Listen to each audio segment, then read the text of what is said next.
Are you? So, did you finish the floors? I did. Yeah. I'm gassed out right now. All those fumes in there, even with that respirator. Yeah, I got them done. I look great. Yeah, we have to use this like solvent-based paint to get into the concrete because it just gets so much wear and tear. I painted them one time when I didn't know what I was doing. That lasted like 6 weeks. It peeled right up. It was a nightmare, total nightmare. So that makes sense why the grocery is always closed on Mondays. Yeah, it's all for repair day. We used to be open on Monday but closed on Sunday, but because I was like, oh, that's a night. Many people aren't doing stuff, but I realized like being open, I need to get to the bank. I need to go my own grocery shopping for my house, and you can't do any of that, you know. Yeah, so we just end up flip flopping, and it was the best thing we had done. Some Sundays are pretty huge now. Yeah, we kill it on Sundays. I'm seeing enough motion right now to be open on Mondays too, but I just can't do 7 days a week. It's just, you know, it's like when if you have a kid and you send them off to someone else's house to spend the night, and you're all worried about them the whole time. I need that one day where I'm not worried about it burning down, going crazy, you know, something like that. I just need that one day where like. You have cameras? Yeah, I don't have them on my phone or any of that. You don't stay like super. There's people that I have that's like it ruined. I did it for a minute and it ruined me. I was spying on my employees. I'm not going to talk about. It's when they were on your phone. Yeah, checking too much, and then I'm like, why do you put the pencil right there? That's where the pencils go. I'm gonna call him. You know, I'm like, what am I doing? Yeah, it made me not a good person after a while, like too overbearing. I think I had a buddy. I'm not gonna say his place, but he would always just sit in his little office and watch cameras. Mm-hmm. You go to his house and watch cameras. And it's like it's just there comes to a point where I was thinking like, yeah, you're probably gonna go mad. You'll get absorbed by it for sure. Because like we have a monitor with our cameras in the office, and I'll just catch myself zoning out looking at it for 30 minutes, and I could just walk up front. It's 19 steps to walk up front and actually be in the moment. But instead, I'll be like, oh, what are we doing over here? Oh, they got the chicken plate. That's weird. Okay. You also approach your restaurant, you know, kind of like if you didn't see you around at your events, you probably wouldn't know it's your place. I try, you know, I just never really like limelight kind of stuff, you know, like I don't know if that's self-preservation or what, but I just don't. I never really I love being associated with that business. I'm super proud of it. I love the grocery. Been, 20 years doing it, but I just never really liked all the other stuff, like I don't like being in the center of attention kind of thing. I just want to do the thing. And if people love it, I feel great about it. And we like feeding people. We like music.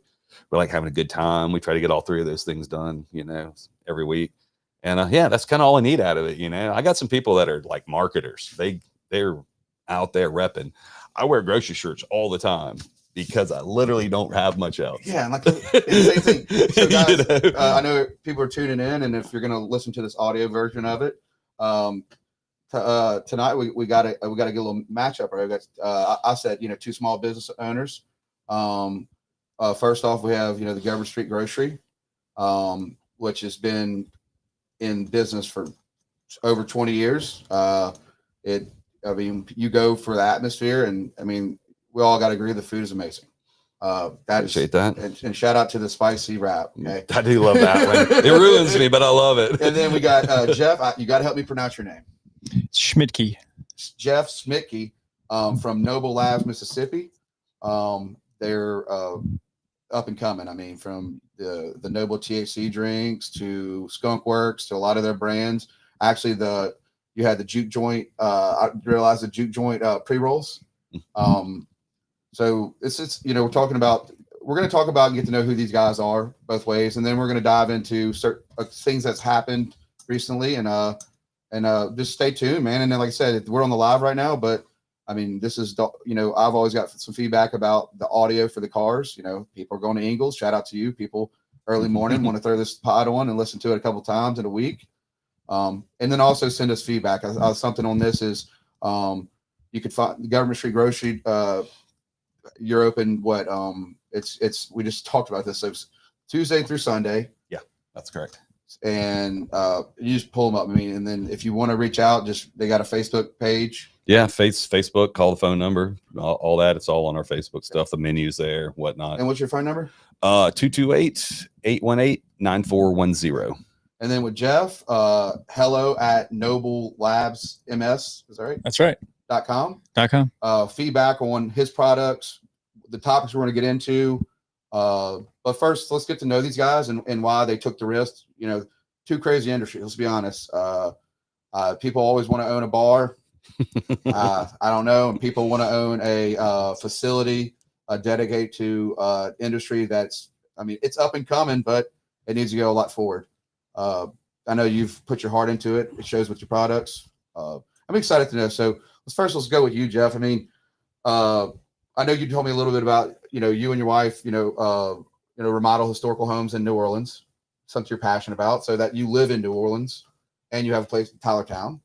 What made you want to get into the medical industry? I mean, it's a good question. Wife and I were both doing historical renovations, residential renovations in the New Orleans area. And she just had a really, really good grip of it and didn't need my participation as much in it. So we were looking to diversify a little bit of our time. And I don't know why, but I had this itch to satisfy with regards to the Louisiana medical cannabis program. I was very surprised when it was passed. I did not think Louisiana would be the 30th state, I believe is what they were. I would have bet they would have been closer to 50th. So that surprised me. And I kind of kept my finger on the pulse for a while and watched it develop some, and kind of came to the realization that it was very, very small.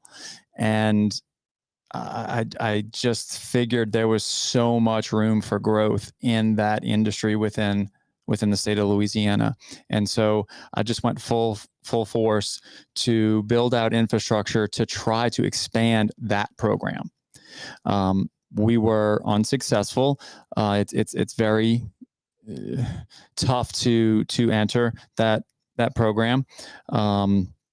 However, Mississippi greenlit its medical program while we were, putting forth our efforts for Louisiana, and it was not a difficult pivot to move from our efforts in Louisiana and apply it to Mississippi. And Mississippi's program was vastly different. It was very accessible for operators, providing a much greater program for the patients ultimately at the end of the day. So, we were able to check all the boxes required from the state to be issued our processing license. And then we got to work after we obtained that. So we do not cultivate the crop. We just process and manufacture products from the crop. And you were talking about, it's one of the things I love about, I've seen one of your first products was like with Skunk Works, is like they always do with the sticker. It's like powered by Con Life. Mm-hmm. It's like, you're giving shout out to all these other grows. You're not just claiming that is your product. That's correct. I mean, we're one half of the process. So we do try to recognize all of the cultivators who we collaborate with to make the product. So not every cultivator has a processing license. They may just be on the flower side of the dispensary. We're on the processed side of the dispensary. So we're giving greater recognition to the cultivators by having, their brands on our packaging as well. It's a smart move because, there are grows that have to get rid of product. Because you see this, there's a lot of flower out there. There is. And then you're able to take, instead of letting it go to waste, you're able to pick and then turn it into a live resin, right? Correct. Lotions, topicals. All sorts of things. And from all parts of the plant. We try to stay away from what they call A-buds, which is what you'll see cultivators selling as raw flower, right? We can work with all the remaining bits of the plant that may not be so retail friendly or retail visually appealing. So we can work with smaller buds, flower. We can work with their trim, and if for whatever reason, they may not pass testing for microbials or for potency or for other contaminants that can be remediated, we can work with that and make something from it where the cultivator might not be able to. So, there's been several instances where we salvaged biomass just through the processing steps. Did you go into it knowing this knowledge before you decided to do this? No. That's honest. Okay. That's cool, man. Like that. And Pat, I mean, are you from Ocean Springs? No, I grew up in Jones County, about an hour and a half north of here, hour and 45 minutes, middle of nowhere. What made you go, I want to open a bar? Oh, well, that I don't really know. I kind of picked Ocean Springs when I was in college. My friend group, I worked at some sandwich shops and some bars and stuff like that. And for my first semester at college there, made some friends. We're still friends to this day. And I looked around my friend group one day, and I would say like 7 out of 10 people were all from Ocean Springs. And so then I would come down for like Mardi Gras and things like that with some of my friends. And I was like, this town is just fun. People are nice and they're doing stuff. It's like a better time than honestly being in college town was, And when I got an opportunity to do this, I figured, I already had some people vouching for me and stuff. So this would be as good a place as any to drop in and try to do it. I looked at Hattiesburg that was closer to where I had grown up, but the coast just called me because I had friends down here and that kind of thing. So it took about 3 weeks of like being around town to realize, actually my friend Brad that owns a shed was driving around with me one day and he's like, that place right there is going to come up for sale in a week. Brad was with you? Oh yeah. Brad introduced me to we were in the parking lot looking at this. Were y'all picking up trash on the way? There was probably something in the back of his truck. Yeah. And so he was like, I think this guy's going to get out of business here pretty soon. He's looking to do something else. You could get this spot. And I had just lost my mom about a month or so earlier than that. And I was kind of in shock from all that. I moved to OS to be close to my dad. He had a little house, a retirement house he was building in D'Iberville. So I moved down to the coast to be close to him. And then, we decided to do a restaurant thing. And it was kind of my mom's idea. Like, she was like, you can not quit your job, but she's like, if you want to really transition into this, she's like, I'd support that idea. And believe me, I have some dumb ideas and my parents shoot them down left and right. And this one, my mom's like, I could see you doing that little bar and grill thing. That sounds like something you would do. And so she said, I'll be your silent partner if you find something, if you can really make it work, And she had passed away before that could come to fruition. But my dad kind of wanted to honor that too. And he's like, you're an idiot. I don't really see this working out, but I'm going to do it. And he helped me out, and I was able to pay him back in the second year we were open from it and stuff. Cause this turns out there was nobody doing what I was doing downtown. And so that just really gave us a blank slate. Did you go straight bar? I mean, how'd you figure out how to get your license? Man. Was it easier then? I Googled everything. Yeah. Was it easier then than it is now? I think it's about the same process. I didn't know what I was getting into. I'd literally Googled how to open a business, and I'm like, go down to the city hall and ask for a business license application, phase 1, And then we formed an LLC, and I took a lawyer and that kind of thing. So I paid a lawyer to do that.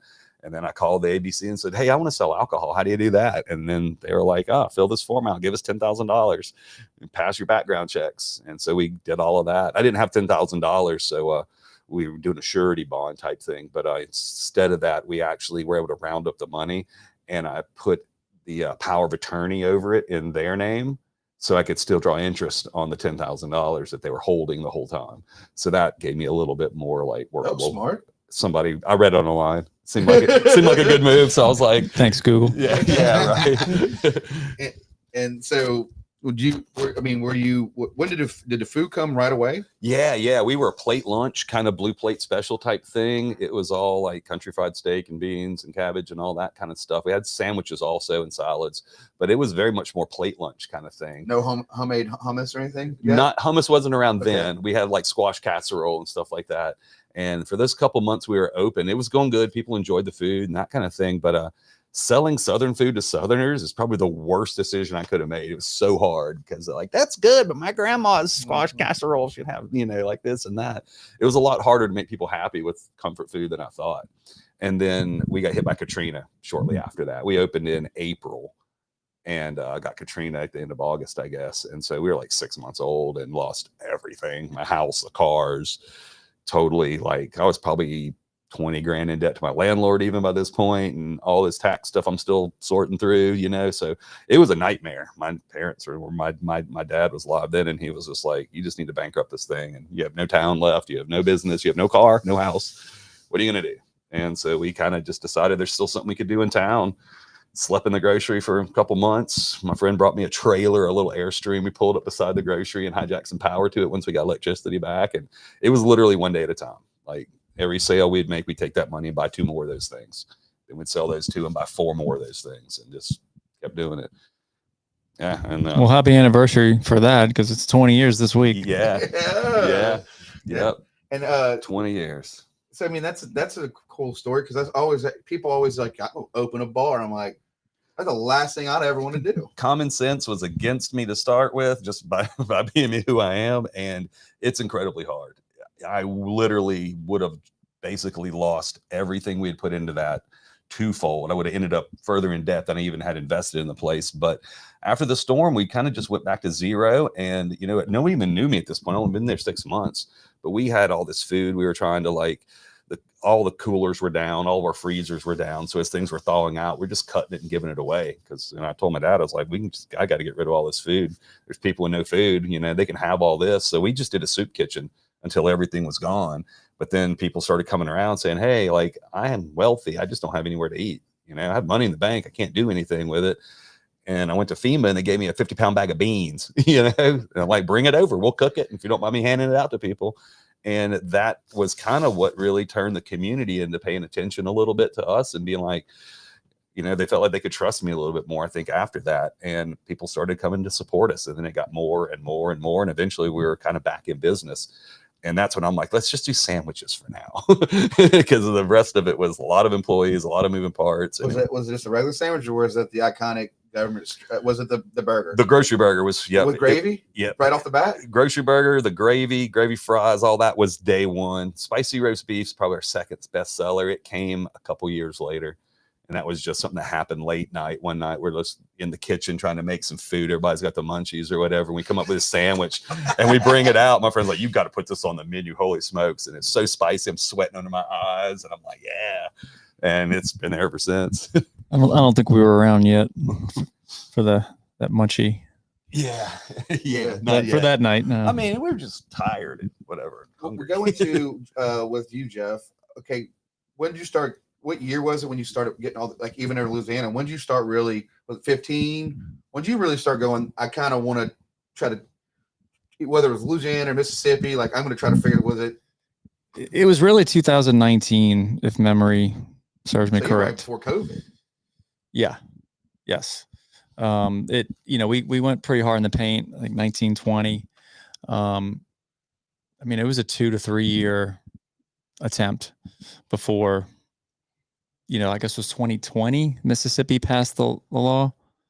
And then it wasn't until, maybe 2021. And then it wasn't until the very end of 22 that we were licensed and kind of off to the races. And did you know how much it was going to cost you up front? I mean, you can always build a budget, and usually it's double that. Okay. We really try to remain lean. And we did, I guess. I mean, it wasn't easy, but it did not cost us nearly as much as other, perhaps larger, quote unquote, groups. But it's a new journey. I mean, you're doing the whatever that one was, like vote no or vote yes, the tricky question when we voted. Oh man, Initiative 65. Was it the same way, 65. Figuring out how to get all your permits and everything?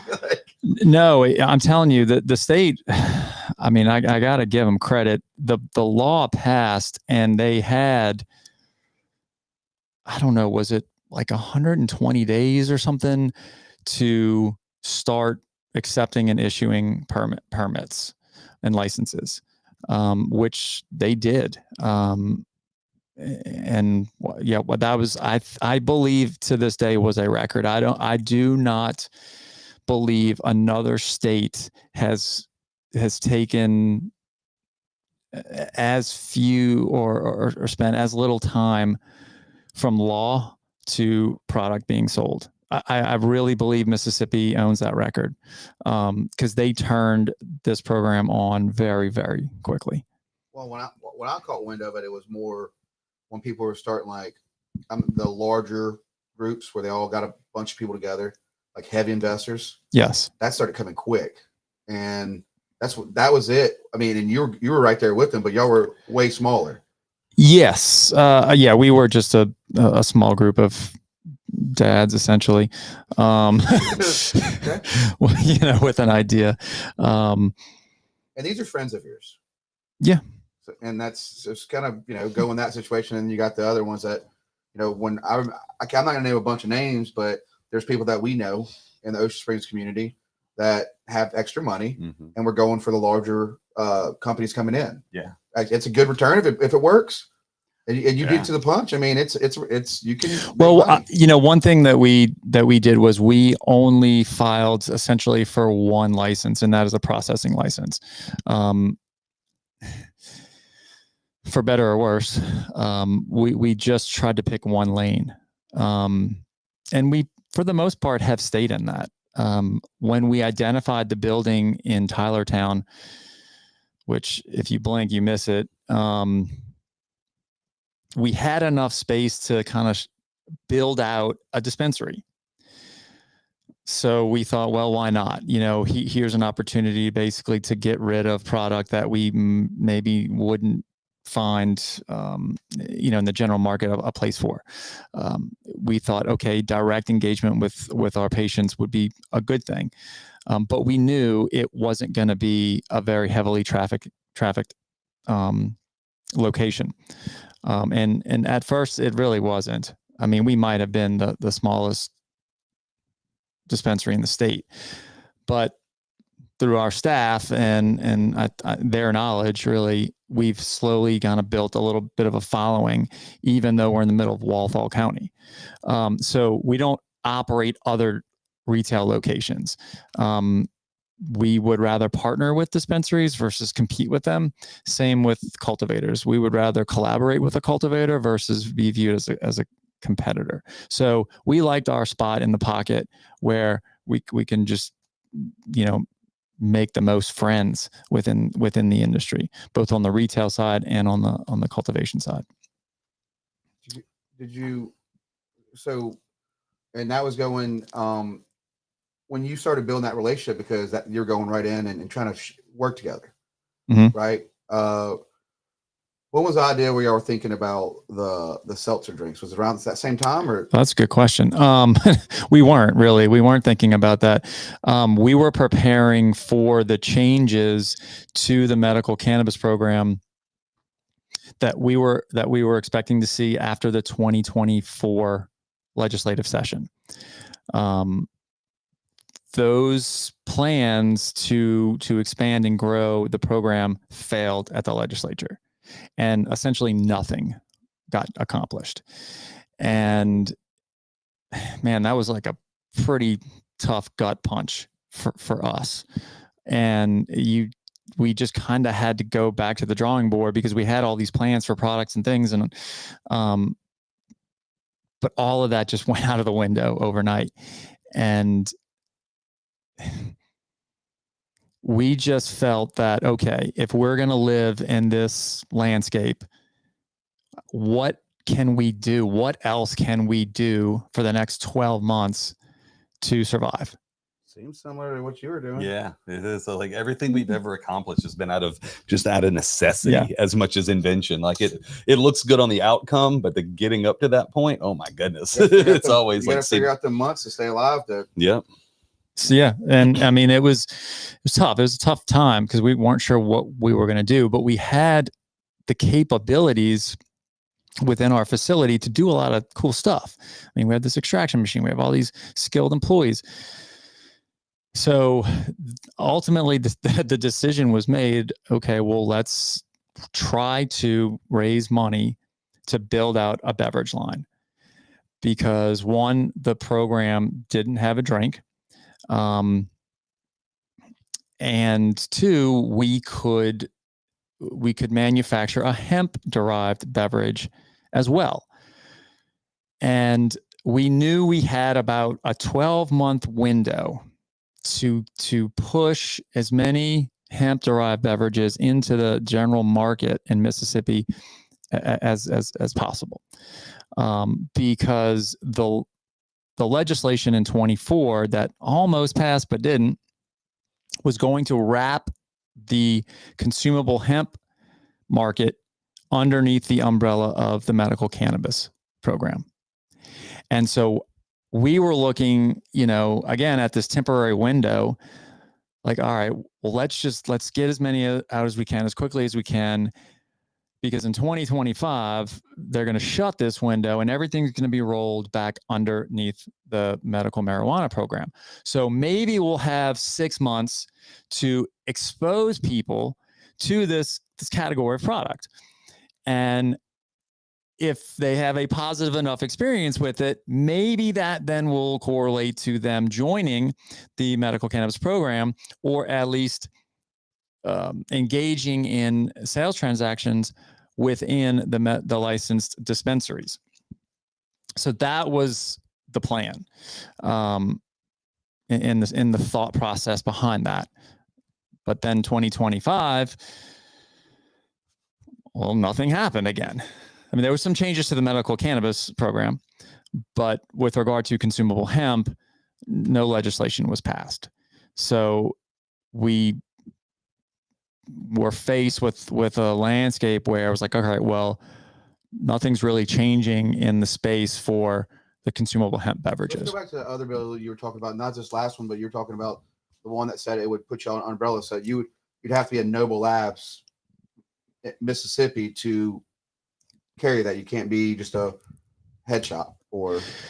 Yes, the consumable hemp products were going to be regulated by the Department of Health, and the language, and again, I'm going off of 2-year-old memory here, but was that all consumable hemp products are going to basically have to be processed and or tested within Mississippi prior to getting approval to be sold in a medical marijuana dispensary.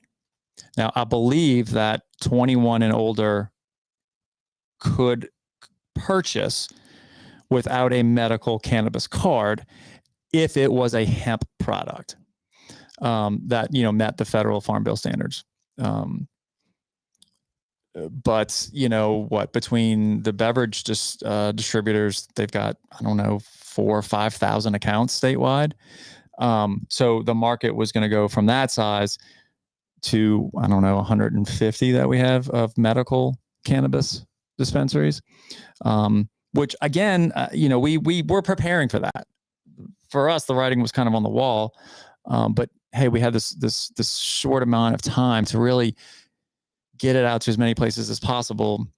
With my situation, I was telling you, is like, you can go buy a beer at 21, and you're going through Mitchell Distributing. Mm-hmm. You can go, or I don't know your other distributors, but you can go buy a beer. You go to a casino and take all the money out of your account and spend it right there.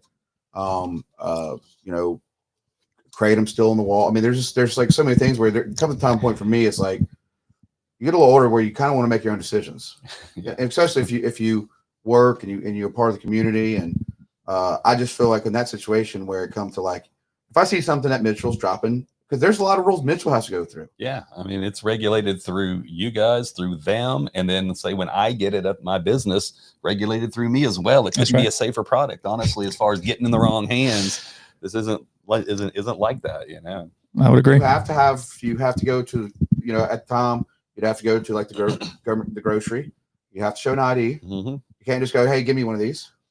It doesn't work that way. Yeah, it's an adult beverage, 21 and over. Yeah.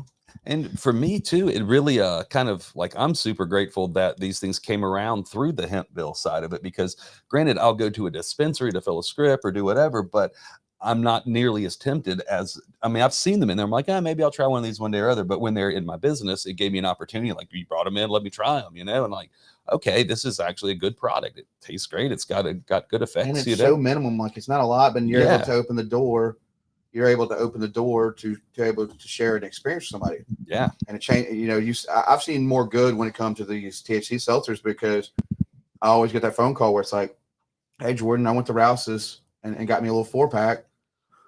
I love them. Mm-hmm. And it's like, it's an alternative too. Yeah, that's a big part of my line of work, is offering alternatives to the standard fare, and after 20 years of being in business, we sell food. It's probably not health food, probably not, and alcohol is definitely not health food and stuff. And it's refreshing to me to be able to offer something that's legitimately healthier for you. It has none of the same side effects of alcohol, but it has some positive effects, like my friends hanging out, because they're like, I don't drink anymore, but I want to hang out with you guys and be social. And this gives them an opportunity to come back around and do this kind of things. It filled a huge void for us. You feel, and you started seeing that where people start coming in and asking for a Noble, or ask for, where you see the people that come in and that they started asking for these drinks. Yeah. Oh, absolutely. Yeah. People have their favorites now. We carried 2 or 3 different varieties from different labels over there. The Noble's by far the favorite of them, but yeah, people know about them. They come in and ask for them without even being a customer of ours. They're like, hey, do you have any of those? And like you said, it's still got that social effect, and you're still, you do get a little coziness. Yeah. It's definitely a head change. It's not like a waste of money or anything at all, but it's also very, very subtle. It's not like kind of alcohol where you're all good and then you fall off this cliff because of it. And, after 20 years of being in business, I've seen alcohol do some terrible things to people, and that's not something I'm proud of, being part of how I make a living and feed my family and all my employees. We want to keep things as safe for the community as we can, and still let people be free to have a good time and do stuff. And, the Noble products just fit right in the middle of that for us. It gave everyone this kind of happy medium to where you can do all of those things at once. And I think the thing is, in the next 4 or 5 years, it's going to be a competitor. It's like, absolutely. I forgot, it's Evan's aunt. She's gonna punch me in the face because she watches the podcast. So Evan Tibbley's aunt, she owns the liquor store. Used to be by the cannery, right there at 67. She's been in business a long time, but she came in. She'll kick my ass. I need to pull up her. I'll pull up your address and your name of your business.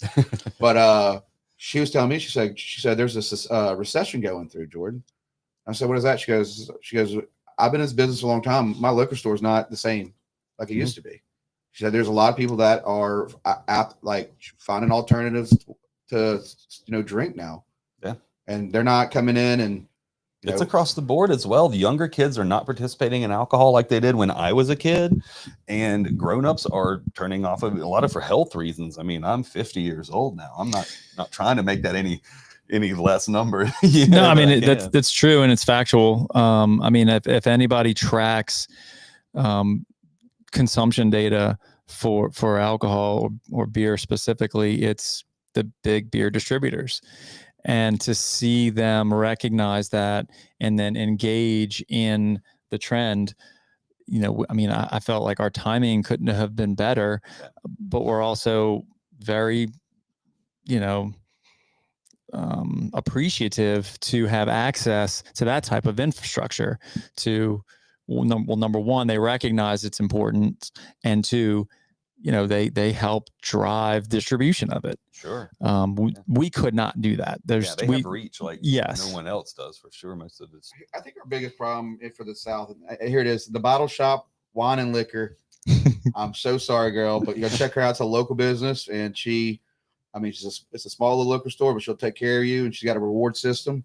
But it's people like her, that tell me these things. And, you're seeing a situation where I think the biggest thing for us in the South is everybody has that kind of stigma with the whole medical or the marijuana industry. We have this whole thing with it's bad, but, in your hands, there's alcohol. Yeah. And it's like, there's people, they always got this whole, like, I don't know, this kind of market. Like, it is like prohibition. You said that earlier. It's like prohibition.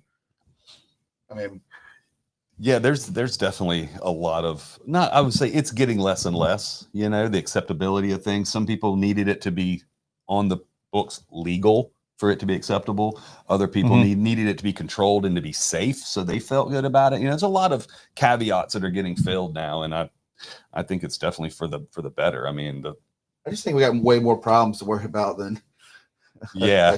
little THC. But yeah, and it's, you know, something that's like never really hurt anybody comparatively speaking to alcohol. I mean, marijuana's never been a real game changer for like ruining lives and so forth. I think they kind of figured that out. The reefer madness kind of stuff is laughable now. You know what I mean? It's literally a joke we joke about. So for me, having cerebral palsy and being a Shriners kid, and when I first started going to the doctors, it was always, here's some Lortabs. Yeah. Here's some Somas. No, you need 2 more Lortabs a day. You need 3 Lortabs a day. And I'm like, this is way before that was even an industry. Like, I got to figure something out for pain.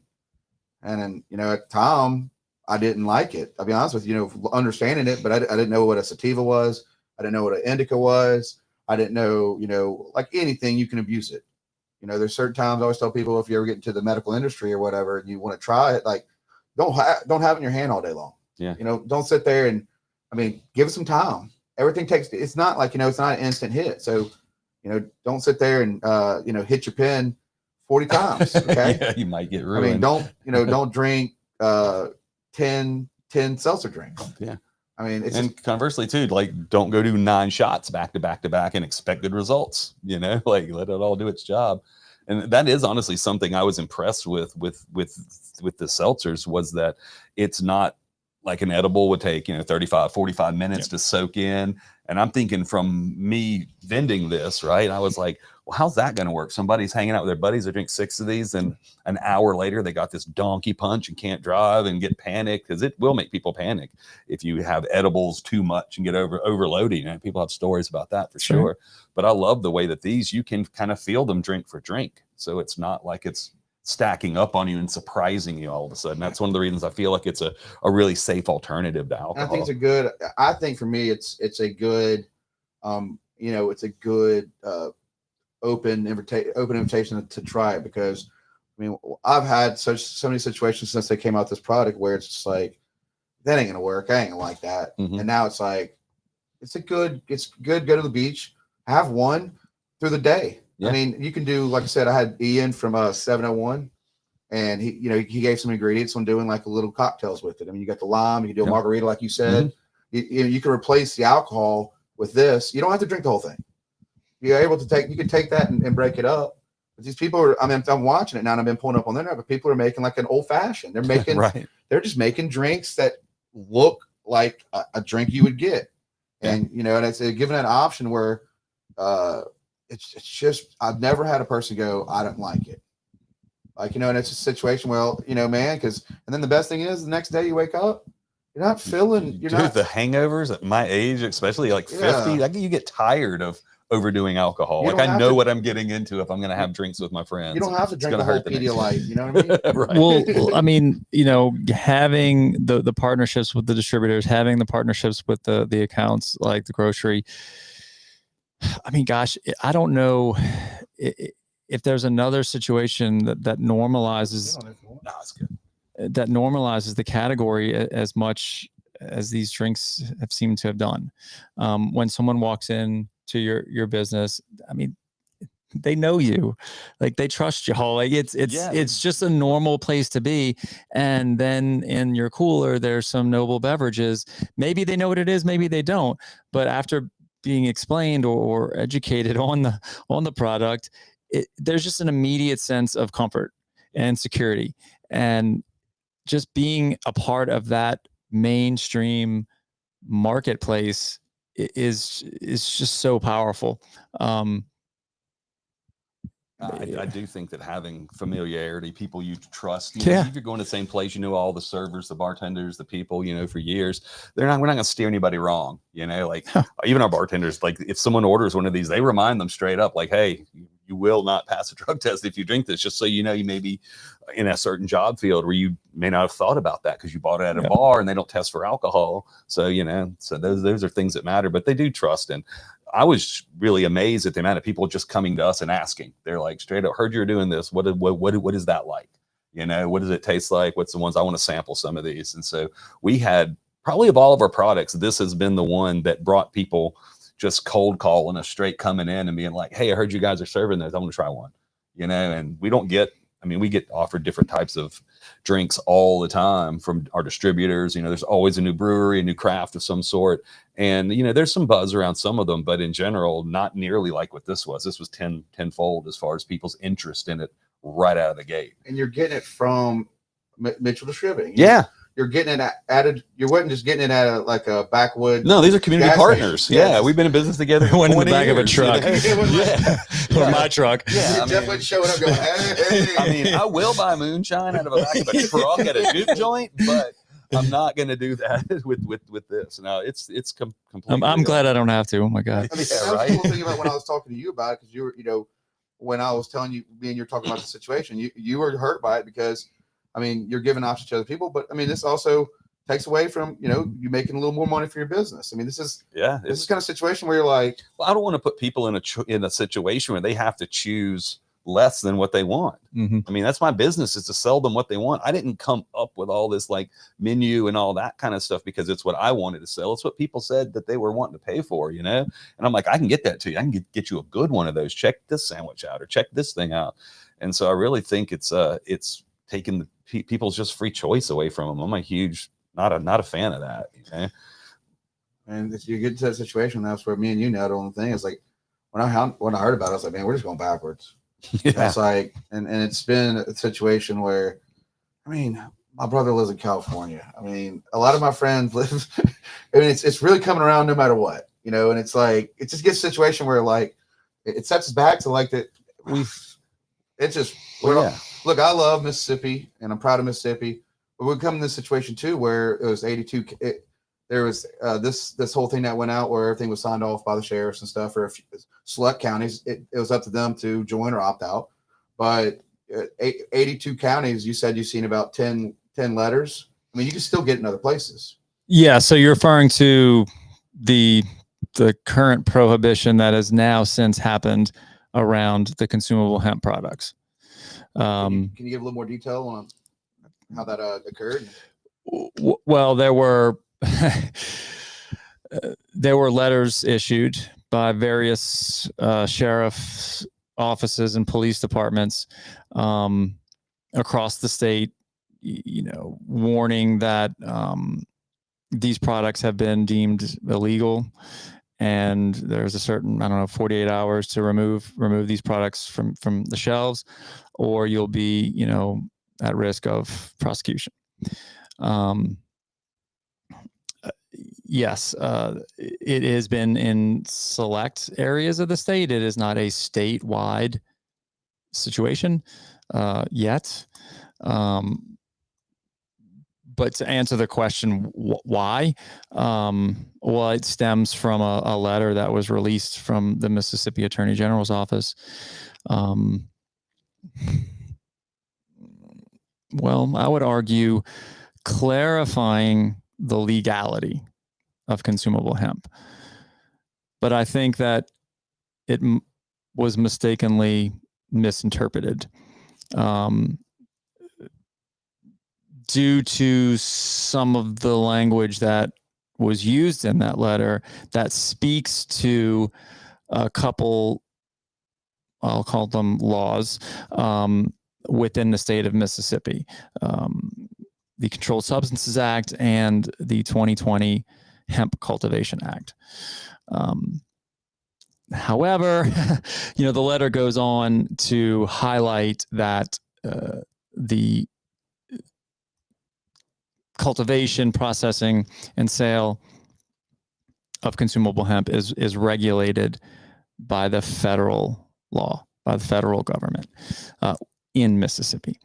And the explanation is given in that letter that the state of Mississippi deferred its Hemp Cultivation Act in 2020 due to lack of funding. Okay, so while a law was passed, it was never enacted or implemented due to at the time. The reason was lack of funding. So the agriculture department was originally responsible for regulating consumable hemp. The commissioner at the time requested that the USDA regulate our program, and they obliged, and was why our operation was instructed by the state of Mississippi to pursue the guidelines of the USDA to receive our licenses to operate. So that is what we did and have been doing. We've been operating with our USDA license inside of Mississippi and providing products, not just for the drinks, not only to residents of Mississippi and distributors in Mississippi, but other surrounding states as well. And we've only seen this one example where law enforcement and, attorneys' offices interfered with that federal law and the guidelines that regulate it. So that's where we are right now. Again, my personal understanding is that what was written and released by the Attorney General's office was misinterpreted. But I guess I don't know who the ultimate judge is for that. I mean, you were talking about this, which you perhaps a real judge. You agree with, like, gas station getting flour and all this other stuff from not approved. You're not for just having any kind of stuff on the shelf that you don't know anything about. Correct. So you got to get that kind of situation, guys, where it's like he's not saying have all that stuff in these shops. Well, let's be very clear here. The medical cannabis program, which we are a part of, is one of the highly regulated programs within the state. So I welcome, other consumable hemp operators to have to follow those same guidelines, right? That same oversight and safety standards. Again, in 2020, there was a law that was passed that could have done that. Mississippi opted out of regulating it. So we're left with federal oversight. And I don't know the last time a federal agent walked into a gas station or convenience store to verify certificate of analysis and, verification that products are in fact compliant. Because I will completely agree with you that, or take the stance that a majority of what is being sold is, one, mislabeled, and two, not compliant, and three, unsafe. And so I understand the position of wanting to, I'll say, regulate it, not prohibit it. That would be quite, what's the word? Hypocritical. Given our role in that category. But unfortunately, the state has not implemented and or written a new law that would do that. If enforcement is the answer, then prosecute based on the factual data that what is being sold is in fact non-compliant. I don't think that's a very difficult thing to do. You just need to test and verify. My thing is, like I said, everything's off shelf, but Kratom's still there. Yeah, I feel like they threw the baby out with the bathwater with this thing, because like they're. Oh yeah, sorry. Yeah, I was like, I'm gonna be quiet. I'll put it over here. But yeah, I do feel like they threw the baby out with the bathwater. Kind of, they had this opportunity to step in and regulate. They already have a system to regulate with. I mean, they have testing facilities. They have a way to know what's going in there. And by punishing the people that are already under super strict regulations, just trying to get into a market, to take that away from them because somebody's selling something crazy over here. just it seems like they're punishing everyone for the bad actions of a few, or just the fear that someone's doing something wrong. You're going to take everything good away from everybody. And I don't really like that. I don't like doing any of this without consulting the population or experts in the field. I have no faith that our legislature knows anything about this whole process. If they do, they're learning it as they go, and we're kind of like suffering, I think, for that reason. And it's such a big, man. It just hurts my heart because there's just so much. I mean, I can't say, okay, I'm not gonna give my buddy's name out, but he was in law enforcement for 14 years, and he's just like, man, he's like, I've never had a problem with a person that was spoken. He's like, I mean, it's like my concern's more alcohol. Yeah. He goes, but I've never. He goes, look. He said, I've been doing. He said, after many years doing that. He said, I've never had a problem with somebody. Yeah, I don't think they were very polite. Yeah, like, okay, a little paranoid. Yeah. It just, man, I want to know, because like, people are very nervous, and understand, like, there's a process to go get your card. I'm not saying don't get your medical card, but there is a process to get it. But there's some people that still won't ever do it. Mm-hmm. And you're going into a Rouse's, grab you a light dose 4-pack a Noble, you know what I mean? Or other people in the industry, but because it's not open just Noble. That's right. It's not just Noble. So it's not, it's like, there's other brands. Yeah, there's other brands, but it's just having an opportunity where, I mean, there's like, you're not including the seltzer thing, but like now there's like 35 different seltzers. I don't even know what it's real anymore. I mean, I would love to see someone who wants to make a choice, make a healthier choice, make a better choice, because I feel like it is a better choice for some people in certain settings, over alcohol. I mean, probably across the board better in a lot of ways, but I just think that one guy who might say, hey, maybe I drink too much, and I know I'm not going to want to not feel good or something, so let me try something different. That could have been a turning point for them to turn things around, and it takes that opportunity away from them. And that really bothers me more than anything else. Is just you have them options. Like you walk into the grocery, you have an option to get. I mean, by far the best seller will always be and there's very few people have it on tap, is the PBR, the grocery table. I mean, that is we had to work for that too. That wasn't on the Gulf Coast before we brought it down here. Got a cold PBR. Everybody knows where that's at. That's kind of like that. That's that beer. But there's you can get liquor, you can get all spirits there. A big choice. Noble was on the shelves too, but they're all. So my thing is, it's like, you got to be 21 no matter what. Yeah. So why punish? I mean, look, let's say if you get your voter ID card, if they ask you for jury duty, you got to do it. I mean, like you got to have a voter ID card. You got to pay insurance. You got to pay bills. I mean, if you got a family, you got to take care of your family. I mean, it's just it's just, to me, it's just like one of the it's the lowest thing on the totem pole when it comes. It's like there's other things that are out there that are more important, like battle with people that are on meth, heroin, heavy drugs, and it's just that should be the fight on more. If you're gonna fight something, you fight that. Right. I feel like we have much bigger fish to fry than this. Well, that's a very good point, and begs the question: what's the motivation behind this? Because it just seems like there are a lot more important things to address, mid-season or mid-year.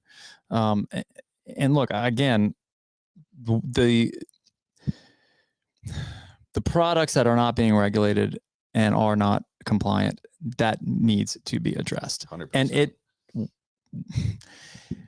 I really believe since 2000 we've tried to in this state. Why we can't cross the finish line, I mean, I think it's a different reason every year. But here we are today, and I get it. I understand. Like we need to remove those non-compliant, untested products from the shelves. I 1,000% agree. But I also disagree on the way that they're going about doing it now, and I'm not so sure it is the lawful way to do it. Yeah, I would agree. I just think it's casting too broad of a net. You're going to get some endangered species in there like this, and you're also going to get what you want. You want the truck stop hemp, whatever, out of the gas stations. Everyone agrees that's a little shady. That's a gray area, but you're when you're grabbing that and taking it away from people, you're taking away all these other good opportunities as well. And I think the state is fully capable of using more precision on this, instead of hitting it with a big blunt stick and saying all this is gone. 100% you agree, because like it was already out there, and now it's that's off the shelf. Now it's like, you bought inventory, you can't return it, there's no refunds taken, right? And it's just like same thing with these larger stores. I mean, Rouse's, it's just like they put a lot of inventory, and then it's like it's making them go, should we take the investment again, because they're sitting on product. Yeah. And that's just a scary thing. Well, look, Patrick was referencing Katrina and what it did to his business. He was, what you said, 6 months into it or something like that. Yeah. Okay, so we're maybe 12 months, right? Well, this has been somewhat our Katrina, because it's doing devastating damages. Because it has taken us every minute of 12 months to educate people on the category. It's not just about tasting it. It's about talking about it. It's about explaining what it is. And it is taken a tremendous amount of work to educate people on this category. And to think that, it's going to be so easy to just turn the light back on and everything's going to go back to normal. You're dreaming, because people, no. It's kind of like the toilet paper thing that happened. I mean, you see that, like I said, you go. So, I mean, for instance, can we dive in a little bit about, and then I do want to hit on your process too. I'm going to hit on his first, but about like how you source some food, how you thought about that idea to have because I mean, their ticket times are fucking fast. Try to keep it simple with stuff. Yeah, that's about it for that. How do you make? What's the process of actually making a noble? Because it's not like you said, it's like you're not at your house filling up cans. Yeah, you know what I mean? So that's all a mystery to me. You got to buy. I mean, similar to a lot of these breweries, right? You got to buy to get a good deal. You got to buy crates and crates of aluminum cans, right? Yeah, that's probably our biggest expense is the can. So how's the process start? I mean, is it at y'all's facility? Yeah, I mean, we make it from scratch essentially. We run a nano emulsion after we decarb our THCA, and from there, formulate our syrups in house. We make our syrups in house, and then formulate the drinks from there. To make them 5 milligrams, and to make them consistent, and to make them stable. Is the facility clean? Are there people wearing gear? I mean, yeah. So we make our beverages in the same facility as our medical products.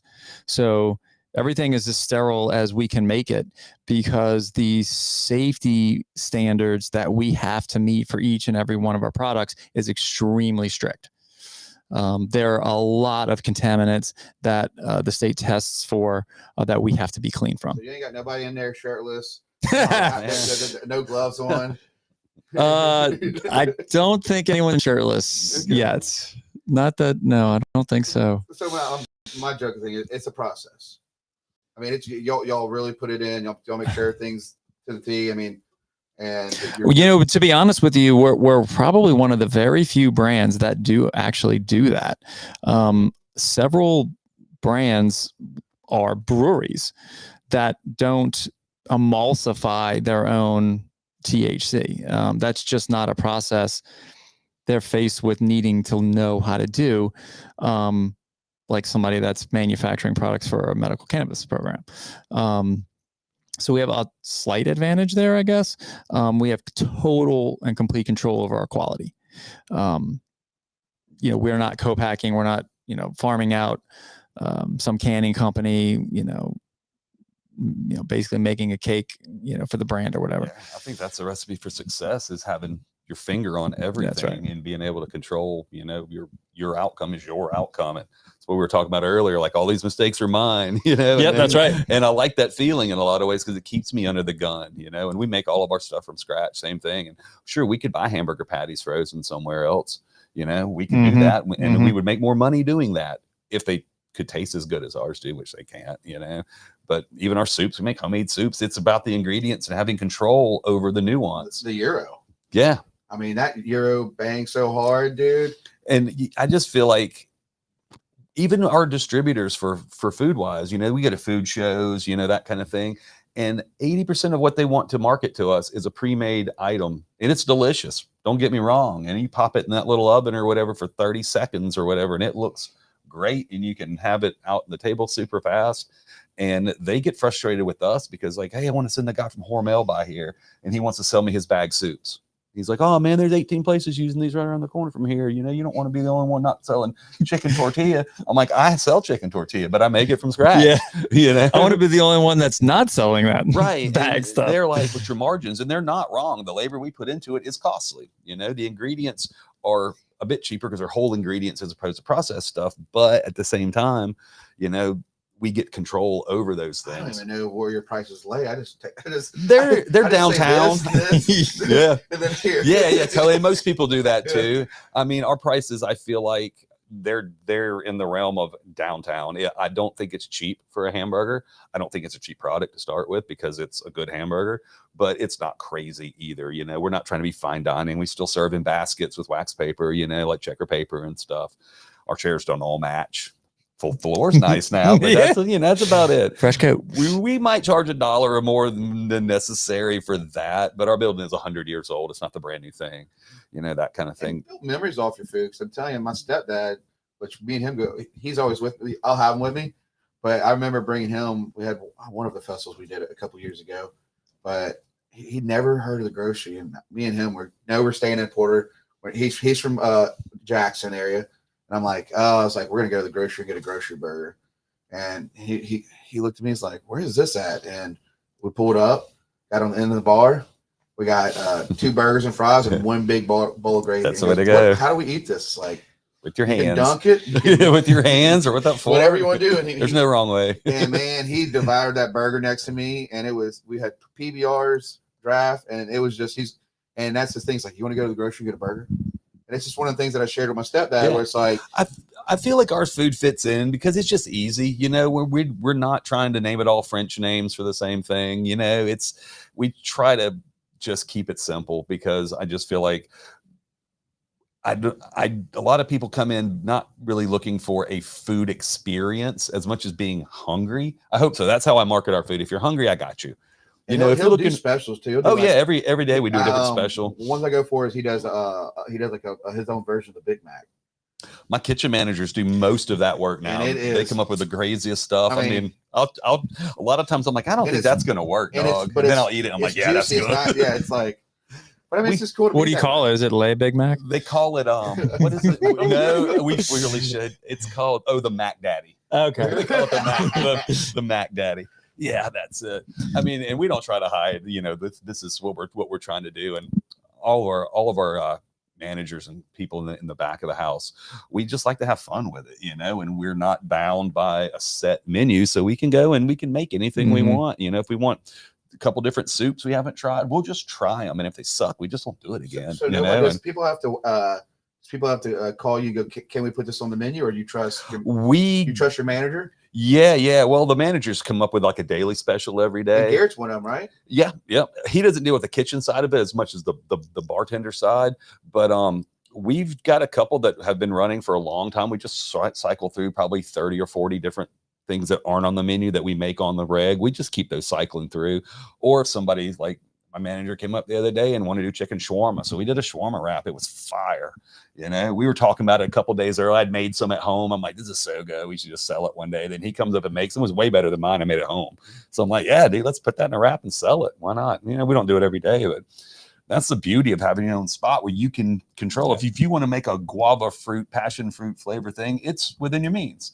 I don't have to ask upper management about it. I don't have to make sure my food purveyors are ready with whatever product I may need. We can just go to Rouse's, do it small batch, try it. He's working on a pink lemonade. I know. Right. Yeah. See, It's within our control unless someone demands we make a pink lemonade. Then it's like, all right. Then you have to. And we have to. Well, I think you've seen the cause me and him were talking about. It's like, you know, he has his own organization. And it's was it Feed the Need? Am I saying right? Feed the Need. Yeah. Feed the Need. And you know, they raise over $50,000 and they don't take a dollar, just like Carter's Champions, you know, and it's a big in the community and everybody shows up. And I think that's another thing too, that you have in your belt is like, you know, the events they put on, the open mics, the live music's very important for, and it's that area where, I mean, you got it. We call it like the VIP area. Oh yeah. So like, you got it like, you know that place was never meant to be VIP, because I'm totally against that vibe where like you're more special than somebody else in our room. It's definitely not like that, but people do call it the VIP. But I built that as a perch to sit, because it's just the perfect vantage point to see the whole band.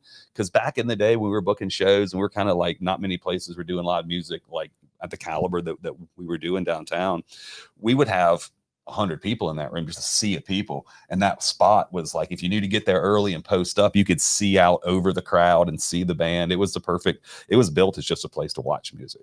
And a lot of people are, and the thing is, there's a lot of friendliness to it. You know, I always, that's what I was saying. Like, if you get in there and you have a good seat, and you know, an older couple comes in, or you know, a girl, or you know, somebody that's like they need a spot. Yeah, we'll just stand by the bar, sit on the wall. It's almost like forced socialization, and I like that vibe, because we know we have great clientele, we have great customers, and if they don't know each other, they should, you know, and they should come out and enjoy music together. You may not know them, but hey, you're grooving right next to somebody else, you know, and it just creates friends. The Jerky Boys in my area was they were a band. And in my area was the bathroom area. Mm-hmm. So I was staying in the hallway of the bathroom. The hallway, yeah. They're like, you in line? I'm like, no, I'm just trying to watch the show. I thought the Jerky Boys made prank calls. No, this is a whole different. This was the different Jerky Okay. Boys. Yeah. Like, what is it? What? How do you say his name? Danon. Was Danon part of that? Yeah. And Alvin was part of that. Alvin Baker. Dane Andreos, and I'm trying to think. It's been a minute. I'm surprised you didn't mention that. It just took me down memory lane really fast. Of like Beastie Boys. Yeah, it was fun. It was fun rap style kind of stuff, like silly, a lot of it. But that was the cool thing about, you know, when you go to the grocery, I mean, you might the person might be their second time ever performing.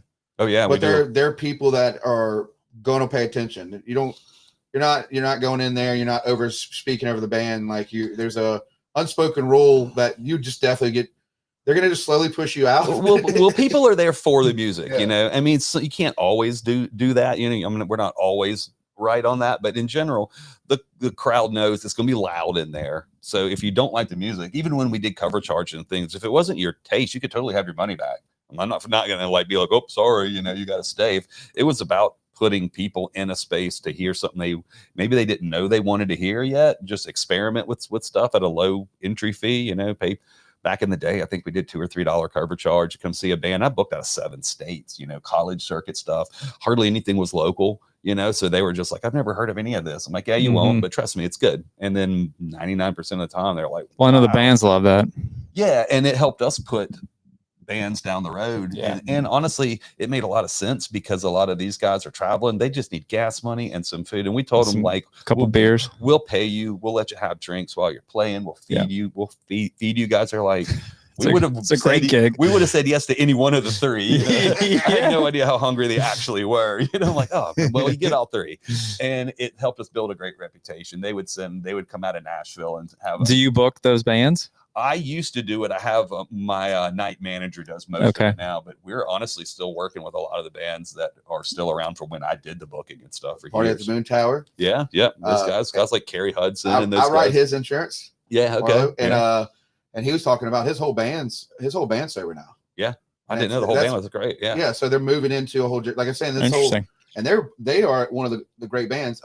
Look at Tony Williams at Fort Bayou Slim.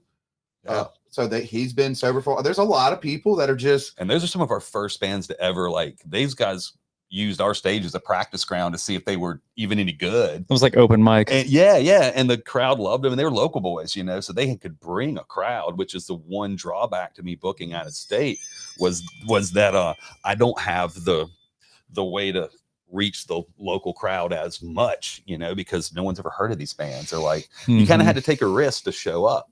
But with Tony and those guys, they're all local boys. They could fill our room up on every single show. I mean, they're ripped. I mean, they're. Oh, it's fun. They're good. Like, and not just local. They're also super talented. Another thing too is, don't worry about it. It's all good. No, but the other thing is, you walk there, and this is like a home for a lot of people too. You walk in there. Shout out to Johnny. I mean, when I started going to the grocery, I met Johnny because Johnny had this mustache. He just had this personality, and he has this very good sense of humor. And now, he's always up at the grocery. But him and his wife created Champion Club Printing, and his band is Champion Club. And he wears like the full band gear set up, and he's got that vibe to him. And he's and like right now he's it's over with now, but he was doing a D&D at summer camp for kids. He's teaching kids how to screen print. He printed these shirts somewhere. He prints all my shirts. But it's like these people come out, like you can walk into the grocery. I can tell you right now, and I want the full stuff, so I love being creative too. But I know for a fact I can walk in there and I can look over and I can go, hey Ben Priss. Yeah, you'll recognize some. You can start pulling people, and you're like Ben Priss did illustrator for Squidbillies and Aqua Teen, but you can go to the grocery on a Tuesday or Wednesday, and him, Johnny, and all these people be like, if they had a real idea, like they can do it like that. And it's a creative place to be, and you're seeing more of that. Saying there's a lot of people that, I'm big on this THC stuff because, I will say the grocery was one of the first ones to really take the seltzers, and they've been an amazing account. But they're putting it right next to all the beers. Yeah, they're not. If you don't need it, it's front and center. I mean, is there a better place for that beverage type? I don't know. Maybe I think they're all. I mean, I think the other spaces down there have just as much of a market for that. They may not know it or not.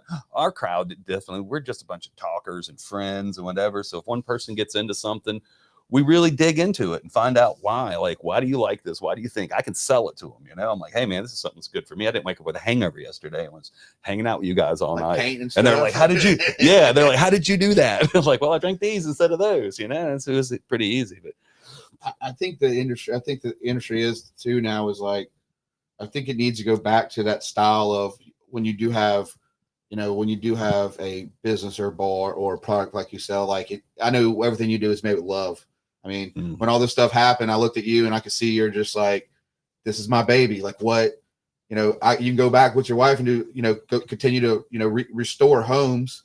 But like to you, it's like, I can see in your eyes, well, this is my baby. Yeah. This is something that I wanted to make a difference. And I think also too is, like I said, if you look at the Noble Labs products, this is a straight up thing. It's like, it's made with love. Like you're not going to send out a frozen hamburger. Right. And that's the thing too, is that's what catching on is like, you're not doing him.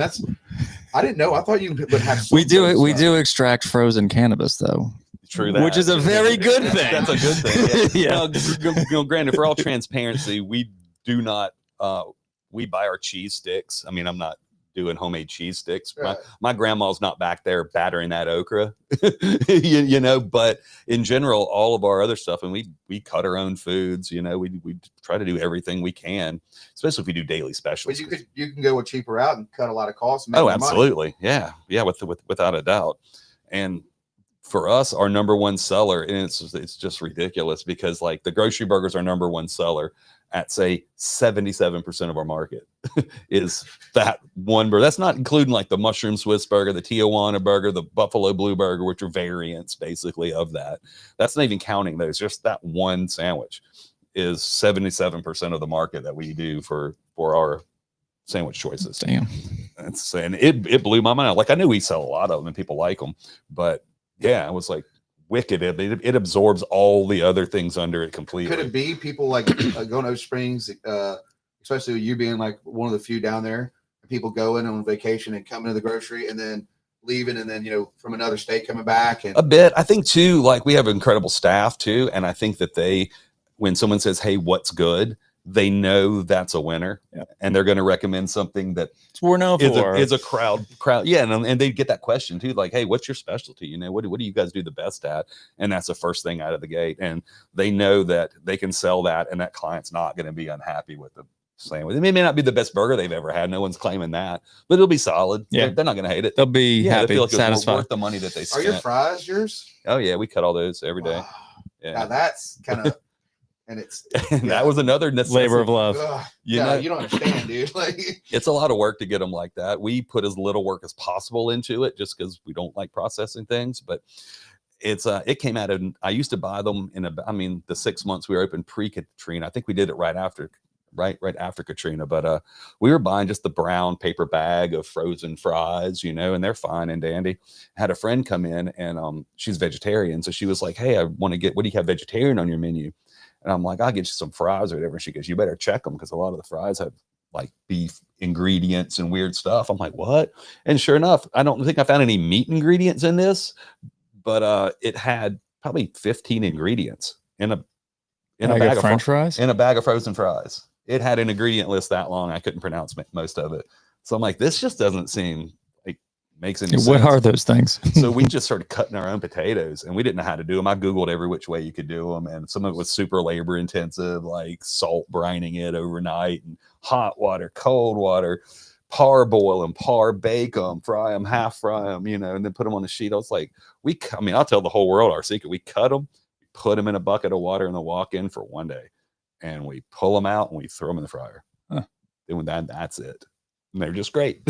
They're just good ass fries. I love the fact that you're like, I was sitting on the beach looking at the sunset, come up with my ingredients. You're like, nah, I just Googled. It's all whatever's the easiest and doesn't suck. And then we've kind of narrowed that down to our menu at this point. But yeah, we just don't have a lot of time. We run a small crew. I mean, you mentioned we have pretty good ticket times. On a good day, we'll have 3 people in there making food for the whole restaurant. That's a lot of work to put out. We'll put out well over $1 million in product with 3 people in the kitchen doing that work. Well, and 3 servers on the floor handling the whole business, And you seem like you have a team that doesn't really mess with your cash register either. No, I got some employees that have been there for, I don't know, I think going on 9 or 10 years now, and played maybe 12 years even for Garrett. I think he's been there 12 years. Forgive me for not remembering. It's just been so long. Yeah. It's like, we don't have a lot of turnover. We try to wait it out. Like, we'll be kind of shorthand and say, hey, we should probably hire somebody. And sometimes our staff will be like, what do you need us to step up to? So we don't have to do that right now. So how about we just do this ourselves for a while and merely decide if we need somebody or something like that. So we try to run all our decisions through our employees and make sure they're comfortable with what we're doing. I mean, once in a while, you got to be the boss, put your foot down about stuff. But in general, I can't do that work without them. I need them. Receive their input. Yeah. I make a terrible margarita. You know what I mean? Like, I need someone good at this. I need someone to do it. You're not wearing a chef coat. No, and we don't say the yes chef stuff. And we're just a bunch of cooks. We're a bunch of dudes. We like to hang out with each other when we're working, when we're not working. Almost all of our crew's family men now and stuff. So it's important to us that we grow this business organically and don't, have any collateral damage along the way. And in business, it's hard not to have some kind of collateral damage, and it's important to me to try to minimize that as much as possible, whether it's by turning people the right direction if they start leaning the wrong way, or if it's where you can help them out of a situation or a bind or something. We try to invest in them if we can. What'd you think about with you starting Noble now? I mean, how many staff you got now? There's 18 of us. Did you ever have employees before this? To the level of all the no. Yeah, I hadn't either until I did the business. No. It's all brand new space to me too. Oh, he can't just go out and he has to go get a catering permit. He can't just go out and sell beer. I mean, I'd hire my nephews here and there for stuff, but no, I mean, I didn't have a payroll before this. No. Yeah, that was the biggest thing too. Is I was like the director of marketing for the Blowfly, and that was I enjoyed pushing the numbers, making sure that you got to make a certain amount of money a day to keep the doors open. So for me, I just remember Dylan going through, and I would be like, they need we made money off of desserts. And they wanted to do dessert to cabinets, and because we were new people coming in, they had older servers and stuff. But then it was just like I was getting a situation where they start taking smoke breaks between customers. Like they would literally just go have a cigarette and then cut it out with their friend, and I was like, that's not happening. Yeah. And then it was just little stuff like that. And I got to the point where like I remember it was like my last week, and I knew that I took numbers. Like I was very aggressive with numbers. Like we did like the Christmas on the Bayou. Well, I was like, you know what? We're just gonna do gumbo and a 12 ounce cup or whatever, and sell it for $8. So I would come up with ideas like, let's just keep it simple during events. And we were doing good on our numbers, but the big thing that I was dealing with was like, I felt like I understand how my dad was because he was a general manager of a car lot, but I felt like everybody's father.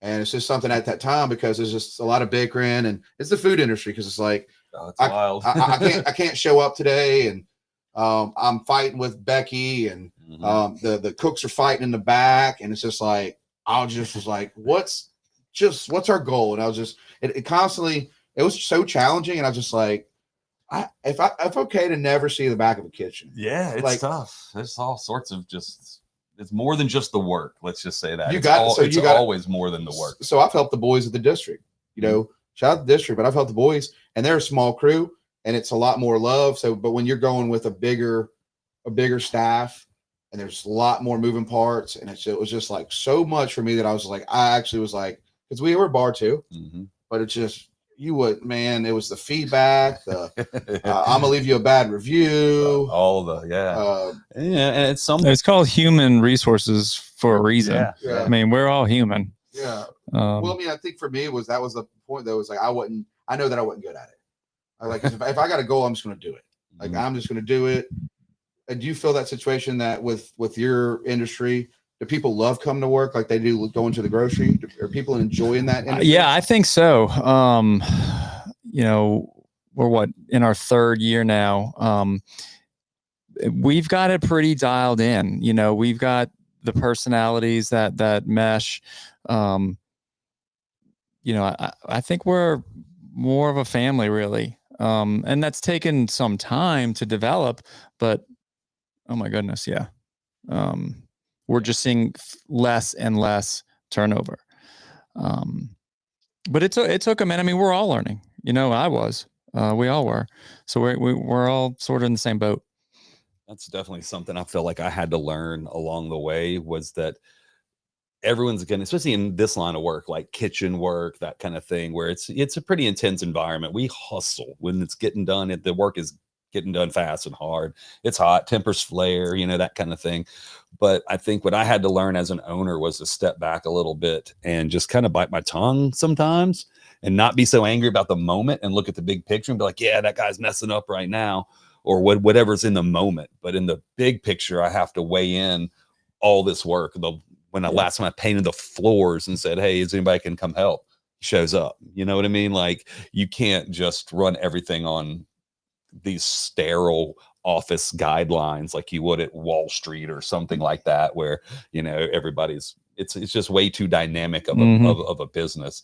And I have had to learn along the way to like look at big picture stuff, like, hey, yeah, that guy's doing a terrible job right now at something, like say he's having a bad week. And then as we mature, I guess, as owners, we say, why is this guy having a bad week?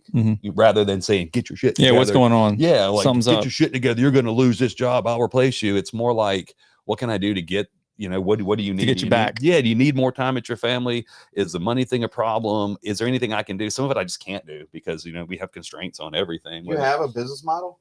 No. A manual? No, we see to the pants, everything. Ask my accountant. It's a shoebox I dump on a table, and she's like, I think for you though, being the owner, like, when I want you to die. But I think for you being the owner though, like it's different. Like for me, I was a director, and then I had an owner that was just like money. I have to be like that too at times. But no, this one, it was counting your pennies every time somebody, like if they wanted something, I pay out of my pocket. Oh yeah, just wouldn't like. He just not. I mean, he had a couple companies, but like he was more into. Yeah, I don't have any interest in growing really for this. Like my whole thing wasn't to start this company and build this box, get everyone to like it, then move that box all over the place. My thing was just to have a little pub where my friends could hang out and drink beers, and hopefully I pay my house note. You know, like that's kind of the end goal. We're there. I'm paying my house note. I'm never gonna be rich out of this. I've accepted that. Sometimes I want to be. You know, who doesn't? But at the end of the day, I don't hate my boss. You know, sometimes I'm burned out, of course, but at the end of the day, I'm proud of what we created. It's not been just me. It's been this group of people that's been organically passing through my life, you know, to get to where we are now. So if I really stop and do a personal inventory, I have nothing to complain about. Sure, I want to be rich or whatever, you know, all that kind of Did stuff. your mom know this though? When you're, you know, you said you had these ideas with your mom, so she's going to back you, and then you lose her.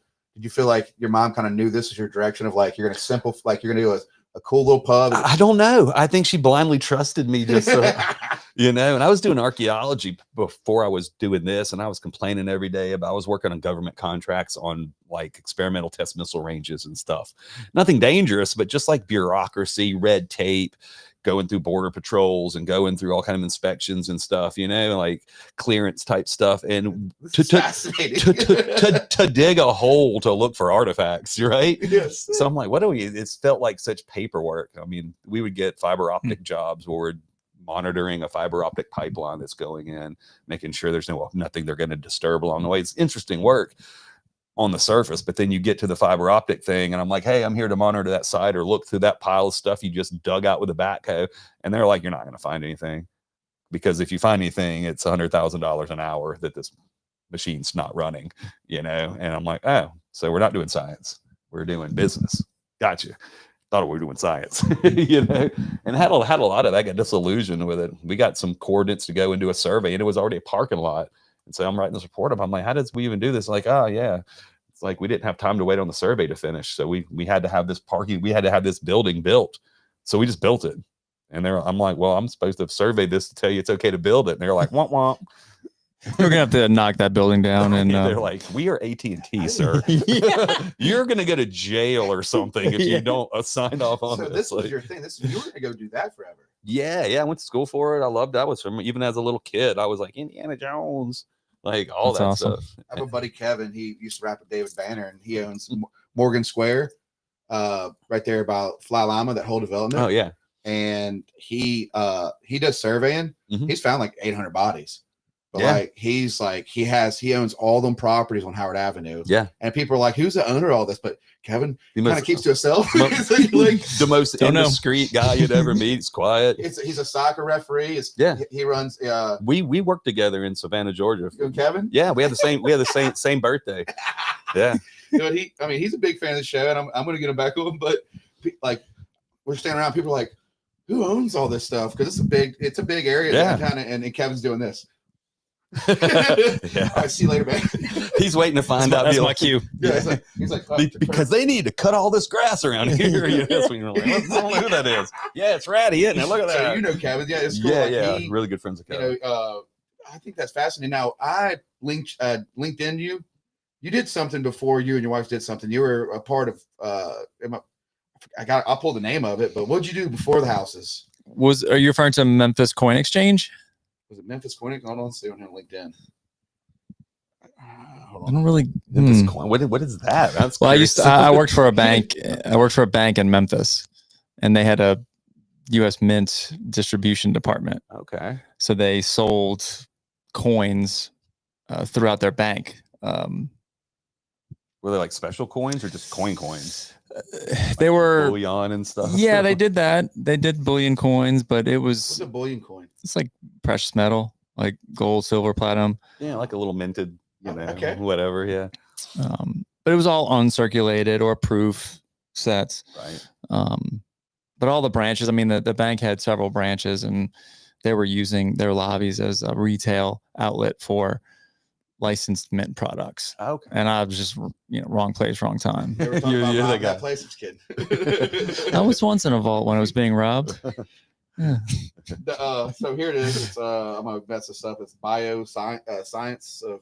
So Biosciences of Mississippi. This says Bioscience of Louisiana. Yeah. Okay. So that was the corporate name of our initiative for medical cannabis. Okay. So, our corporate entity is Biosciences of Mississippi. Our DBA is Noble Labs. Gotcha. Yep. Okay. I just learned. The more you know. It's it's like a Snapple. It's like now you coming out being an Indiana Jones or. I mean, well, that was 20 If you found any coins, call me. So you think that's why your dad was kind of disappointed, or just kind of like whatever? Because you're like, he wasn't disappointed, but I have thrown so many stupid ideas against the wall. I'm just surprised this one stuck, because I don't really know. I got disillusioned with the archaeology side of it. I was working for cultural resource management firm, so it is about the money. It's about getting the survey done, getting that company okay to do whatever they need to do, whoever it is. And you lose a lot in the science. And you can go the other route and go to academia, when you got dental picks and was it enough money to like live off of? Or? Yeah, money was okay. Well, I was younger then, and so I was kind of like a gun for hire. I would take contract work, and the contracts could be a couple of years. I worked on Eglin Air Force Base. It was a revolving contract. So every 10 years, you're required to survey federal land archaeologically every 10 years. Eglin is so big, they would hire just enough people to take 10 years to survey it. So it's this revolving work. And it's pretty boring. There's not much to find out there. Everything's been found already. They've been surveying it for decades, so nothing too exciting out there. But that opened doors to other places like bombing ranges and army bases. And I lived on a lot of different army bases. We got certified to work on those spots. So I didn't even have a dog then. So yeah, I could put everything I owned in a Honda Prelude and be across the country in a day's notice. And so that's kind of what my life was for a while, which just kind of, if I didn't want to work, I just wouldn't work. I'd find another contract. There's a website you can just sign up, throw your resume on. They'll hire you in a couple of days. Can you still do it if you ever wanted to do it? Physically, no. It's hard. What we were doing, the phase 1 stuff, is a 50 centimeter hole square by a meter deep. So like, I guess like a half yard of dirt. 20 of those per person per day was our quota. Digging it, screening it by hand, backfilling it, GPSing it, photographing it, graphing it on your paperwork, science, going to the next one. Do that 20 times in a day. It's in the best shape of my life, but I look at the guy my age working with the crew, and I'm like, dude, I don't want to be him. And, my crew chief has got so much work on his shoulders and so much responsibility managing like 6 or 8 of us idiots out there in the woods being idiots all the time and stuff. And he was making like $2 an hour more than me. I wouldn't want that job for the work he had to put in. And so I just didn't see a future in it, and you never know. We might have a grocery /Noble /Kevin dig day. I'd love it. We'll supply the lotion for the sore back. Kevin tried to that get you're going to have the other day. And I'm like, I'm not sure if I ever want to touch one again.